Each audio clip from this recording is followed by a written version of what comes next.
Dear students, Assalamu alaikum. Again, I am your science teacher Jamila Tabassum. As you know, our new chapter is the cell.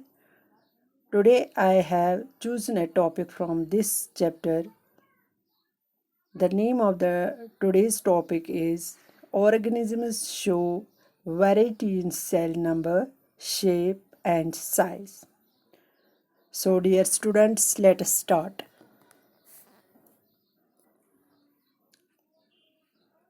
How do scientists observe and study living cells?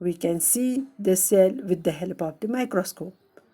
So the scientists have used microscope,